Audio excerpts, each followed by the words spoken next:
Hello students. इस video में acid base salt का सबसे इंपॉर्टेंट टॉपिक एक वॉशिंग सोडा और उसका सॉल्वेज प्रोसेस की एक अलग से वीडियो मैंने पहले दे दी है। आप उससे अगर वॉच नहीं किया उसे जरूर वॉच कर लें, क्योंकि सॉल्वेज प्रोसेस में पहले सोडियम हाइड्रोजन कार्बोनेट बनेगा और उसके बाद का प्रोसेस ये है। तो मैं जस्ट फॉर क्विक रिवीजन से मैं आपको सिर्फ उसकी रिएक्शन लिख देता हूं कि सॉल्वेज प्रोसेस की रिएक्शन क्या है, जिसमें पहले बनेगा सोडियम हाइड्रोजन कार्बोनेट। तो सॉल्वेज प्रोसेस की रिएक्शन ये है, तो NaCl is dissolved in water, it is called brine. Then through brine ammonia gas is passed, NH3, it is called ammoniacal brine. And then on passing CO2 through it, अब इसमें जो बनेंगे दो compound, और एक है NaHCO3 जिसे मैंने बताया था लास्ट वीडियो में, ये बेकिंग सोडा है, एंड एक water soluble compound ammonium chloride. तो अमोनियम क्लोराइड एक्वस में है, तो इसे फिल्टर कर लेंगे और ये हमें मिल जाएगा sodium hydrogen carbonate which is called baking soda. तो ये सारा लास्ट वीडियो में कवर्ड है। अब क्वेश्चन आता है कि बेकिंग सोडा से वॉशिंग सोडा का कैसे कन्वर्ट करें इसको। तो देखिए, इसको फिल्टर कर लेंगे, we get sodium hydrogen carbonate, और सोडियम हाइड्रोजन कार्बोनेट को NaHCO3 को अगर आप हीट करोगे तो it will change into Na2CO3, CO2 and water. और वैसे भी आपको पता होना चाहिए जितने भी बाइकार्बोनेट्स हैं, तो bicarbonates on heating change to carbonate, CO2 and water. तो इस तरह से पहले सॉल्वेज प्रोसेस की पहली रिएक्शन, उससे ये बनेगा, देन सेकंड रिएक्शन, उससे ये बनेगा। Now this compound is dissolved in small amount of water. तो मैं इसके नीचे लिख देता हूं, dissolved in small amount of water. और उसका बेनिफिट क्या होगा? बेनिफिट ये होगा कि स्मॉल अमाउंट ऑफ वाटर में डिसॉल्व करने पे इसका क्रिस्टलाइजेशन हो जाएगा। तो crystals of sodium carbonate decahydrate appear, sodium carbonate decahydrate appear, which is called washing soda. तो व्हाट इज वॉशिंग सोडा? तो washing soda is sodium carbonate decahydrate. Again मैं रिपीट कर दूं, NaHCO3 को हीट करने पे sodium carbonate, it is dissolved in small amount of water, and crystallisation process से इसके crystals as sodium carbonate decahydrate बाहर कर लिए जाएंगे, इट इज वॉशिंग सोडा। अब इसकी प्रॉपर्टी क्या है? इसकी प्रॉपर्टी है, इट शोज एफ्लोरेसेंस। एफ्लोरेसेंस, अब ये 1 मार्क्स में क्वेश्चन आता है, व्हाट इज एफ्लोरेसेंस? तो उसका आंसर ये है, the property of hydrated salt, reason being जिसके अंदर ये होगा 5H2O, 7H2O, 10H2O होगा, it is called hydrated salt. तो property of hydrated salt, due to which it loses partially और फुल्ली, दैट इज सारा का सारा भी लूज कर सकता है, कुछ पार्ट भी लूज कर सकता है, पार्शियली और fully, its water of crystallisation when exposed to air is called efflorescence. And now we will write that it shows efflorescence. तो इसकी एफ्लोरेसेंस की रिएक्शन ये है, Na2CO3 डॉट NH2O यानी sodium carbonate decahydrate when exposed to air, तो ये अपने आप ही एफ्लोरेसेंस शो करते हुए it will form sodium carbonate monohydrate, यानी 1H2 अपने पास रखेगा, and 9 water molecule will be lost to atmosphere.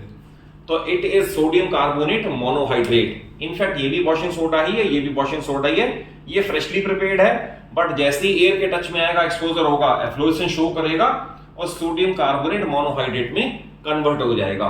तो ये है about preparation of washing soda. Next आता है इसकी properties. What are properties of washing soda? तो नंबर 1, ये एक ऑलमोस्ट ट्रांसपेरेंट क्रिस्टलाइन सॉलिड है। Number 1, it is almost transparent crystalline solid.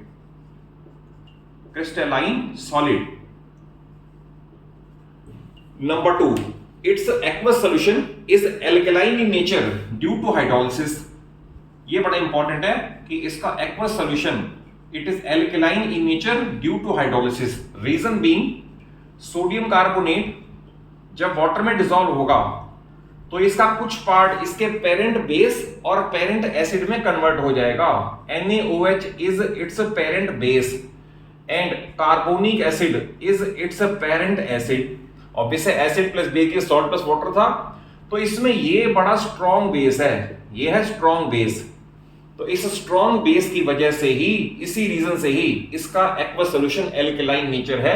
तो इसके नीचे हम लिख सकते हैं रीजन फॉर एल्कलाइन नेचर या basic nature, reason for alkaline nature. अगर ये पूछें कि why sodium carbonate is alkaline in nature या why it turns red litmus to blue, तो वी कैन रे it is due to hydrolysis. अगर आप हाइड्रोलिसिस भी लिख दोगे तो इट इज ऑल्सो सफिशिएंट कि आपको पता है कि वाटर इसके सॉल्यूशन में इसका ये कन्वर्ट हो जाना इसका एक पार्ट है।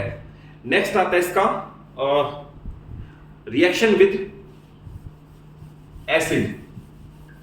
नेक्स्ट पार्ट में रिएक्शन विद एसिड में अगर suppose sodium carbonate Na2CO3 HCl से रिएक्ट करेगा तो बनेगा सोडियम का chloride NaCl plus CO2 and water. और अगर सपोज सोडियम का कार्बोनेट रिएक्ट करेगा H2SO4 के साथ, तो remember hydrochloric acid produce chloride, sulphuric produces sulphate, तो बन जाएगा सोडियम का सल्फेट Na2SO4 और प्लस CO2 एंड वाटर। तो इस तरह से आपको, अगर आपने लास्ट वीडियो देखी हो जिसके अंदर बेकिंग सोडा का मैंने बताया था, तो बेकिंग सोडा हो या वॉशिंग सोडा हो, क्योंकि मैंने आपको जनरल बता रखा है all carbonates and bicarbonates react with acid to produce salt, CO2 and water. अगर आप जनरल भी याद रखोगे तो ये रिएक्शन कार्बोनेट्स में भी है और रिएक्शन बाइकार्बोनेट्स में भी है। और उसके बाद आता है इसका एक्शन ऑफ हीट।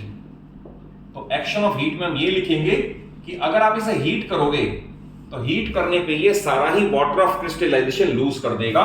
वहां मैंने लिखा था एक्सपोज टू एयर, बट अगर ऐसा लिख देंगे Na2CO3 डॉट NH2O और अब यहां लिख देंगे हीट, तो हीट करने पे ये सोडा ऐश में कन्वर्ट हो जाएगा Na2CO3, यानी जिसके अंदर वाटर मॉलिक्यूल नहीं है, it is called soda ash. तो 1 मार्क्स में अगर ये पूछ ले व्हाट इज सोडा ऐश, तो soda ash is formed by heating of sodium carbonate decahydrate और plus 10 water molecule lost to atmosphere.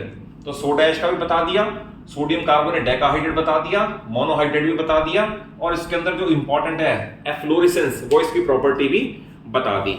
इसके बाद एक इसका यूज कर सकते हो, और एक और है use to remove hardness of water, hardness of water. अब देखिए इसके अंदर मैं बता देता हूं, अगर ये पूछे व्हाट इज हार्ड वाटर, तो we can say water which does not form lather with soap is called hard water, यानी जो पानी साबुन के साथ झाग ना बनाए that is called hard water. अब हार्ड में हार्डनेस दो तरह की है, एक है टेम्परेरी हार्डनेस, एक है परमानेंट हार्डनेस। अगर ये पूछे व्हाट इज टेम्परेरी हार्डनेस, तो temporary hardness is due to bicarbonates of, यानी HCO3, bicarbonates of calcium and magnesium. तो ये कैल्शियम का बाइकार्बोनेट है और मैग्नीशियम का बाइकार्बोनेट है। तो कैल्शियम और मैग्नीशियम के बाइकार्बोनेट की वजह से यह है टेम्परेरी हार्डनेस।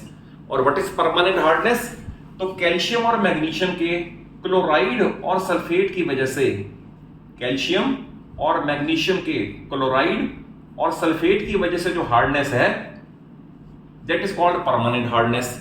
तो इसके यूज में हम ये बाद में कह सकते हैं कि sodium carbonate is used to remove the permanent hardness of water, क्योंकि ये कंपाउंड, ये वाले इससे रिएक्ट कर जाएंगे Na2CO3 के साथ और इनसॉल्युबल प्रेसिपिटेट देंगे जो फिल्टर करके हम रिमूव कर सकते हैं। तो इस तरह से ये इसका यूज भी है कि it is used to remove the hardness of water. और सबसे बड़ा यूज अगर यूजेस में कहें तो ये है, क्योंकि वॉशिंग सोडा है तो ये लॉन्ड्री पर्पस में सबसे बड़ा इसका यूज ये आ सकता है। एक इसका मैंने आपको ये बता दिया, और एक और यूज में आ जाएगा, बस हार्डनेस वाले में ही आ गया। तो एक ये है, कह सकते हो कि सोप इंडस्ट्री में, ग्लास इंडस्ट्री में या बोरेक्स बनाने में इसका यूज है। तो ये 2-3 इसके यूजेस हैं। अदरवाइज रिएक्शन वाइज मैंने सारा आपको थॉरली बता दिया कि क्या क्या इसके क्वेश्चन पूछे जा सकते हैं, डिटेल्ड में भी और 1 मार्कर क्वेश्चन में भी। और अगर कॉन्सेप्ट वाइज अच्छे समझ आए हो तो जरूर वीडियो को एक अच्छा सा लाइक दे दो, सभी फ्रेंड्स को शेयर कर लो और चैनल सलूजा क्लासेस को जरूर सब्सक्राइब कर लो। आपको स्लोली सारा सिलेबस, पूरी फिजिक्स, केमिस्ट्री और मैथ्स यहाँ पर कवर हो जाएगी, और इजी और बड़े कॉन्सेप्ट वाइज चीजों को क्लियर करने के बाद। Okay, thank you for watching the video.